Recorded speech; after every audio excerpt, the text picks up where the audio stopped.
Kekuatan langkah kecil dari nol ke sesuatu yang besar. Pernah nggak sih ngerasa stuck di hidup? Kayak apapun yang kita lakuin, hasilnya nggak kelihatan. Gue pernah ada di fase itu. Tapi dari pengalaman gue, ada satu hal kecil yang ternyata mengubah semuanya. Dan hari ini gue mau cerita soal kekuatan langkah kecil. Ada seorang anak muda bernama Budi. Dia tumbuh di lingkungan yang sederhana, nggak punya banyak peluang besar, tapi dia punya impian jadi seorang penulis terkenal. Awalnya dia merasa nggak mungkin. Tiap kali dia nulis, dia ngerasa tulisannya jelek banget.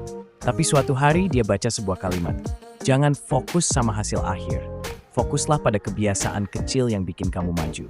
Budi mulai menulis 100 kata tiap hari, nggak peduli bagus atau enggak. Awalnya dia ngerasa percuma, tapi dia tetap jalanin. 1 minggu, 2 minggu, 1 bulan. Hingga setahun berlalu, dia sadar, ternyata dia nulis 13 kata. Cukup buat nol. Langkah kecil yang dia mulai, tanpa sadar, membawa dia ke impiannya. Buku pertama Budi gagal diterima penerbit. Tapi dia nggak berhenti. Dia terus nulis, terus belajar dari kesalahan. Akhirnya di tahun ketiga, bukunya diterbitkan dan jadi bestseller. Kadang kita mikir, impian kita terlalu besar, terlalu jauh buat diraih. Tapi yang sebenarnya bikin kita maju adalah kebiasaan kecil yang konsisten.